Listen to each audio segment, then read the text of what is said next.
ফেসবুকের মাধ্যমে পরিচয়, তারপর বন্ধুত্ব, অতঃপর প্রেম। প্রেমের টানে 1000 কিলোমিটার পথ পাড়ি দিয়ে চীন থেকে কুষ্টিয়ায় প্রেমিকার বাড়িতে এসেছেন শিজিং ইউ নামে এক যুবক।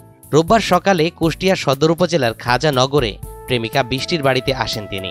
পরে দুপুরের দিকে প্রেমিকা বৃষ্টি ও তার পরিবারের সদস্যদের সঙ্গে কুষ্টিয়া আদালতে যান। আদালতে তিনি বৌদ্ধ ধর্ম পরিবর্তন করে ইসলাম ধর্ম গ্রহণ করেন এবং বিয়ে করেন প্রেমিকা বৃষ্টিকে। এদিকে ওই চীনা যুবককে দেখতে প্রেমিকা বৃষ্টির বাড়িতে ভিড় করছেন উৎসুক জনতা। ধরেন আমাদের এখানে একটা কুষ্টিয়া জেলার মেয়ে, বাংলাদেশের মেয়ে, চায়নার ছেলের সাথে যেভাবে হোক সম্পর্ক হয়েছে, বাইরের থেকে প্রেমের টানে বাংলাদেশে আসছে, এটা দেখার জন্য অনেকে আগ্রহ। অনেক জায়গা থেকে অনেকজন লোক আসছে, প্রেস মিডিয়া, কোর্টে থেকে বিয়ে হয়েছে, ওখান থেকে অনেক লোক আসছে। এটা দেখার জন্য অনেক আগ্রহ হয়েছে, মানে আমরাও আসছি আমাদের বাড়ির পাশে। এটা নিয়ে অনেক আগ্রহ যে বাইরে থেকে একটা ছেলে চলে আসছে একটা মেয়ের প্রেমের টানে। এটা নিয়ে অনেক কথা হচ্ছে ফেসবুকে, অনলাইনে অনেক কথা ট্রোল হচ্ছে, এটাই আর কি।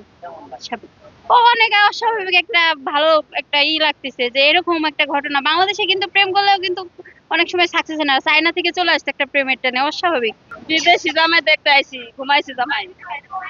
আমরা খুব আনন্দ, এক দেশ থেকে আরেক দেশে একটা ছেলে আসছে, চীন দেশে থেকে আসছে, বাংলাদেশের মেয়ে চীন দেশের ছেলে, আমরা সবাই উৎসাহ।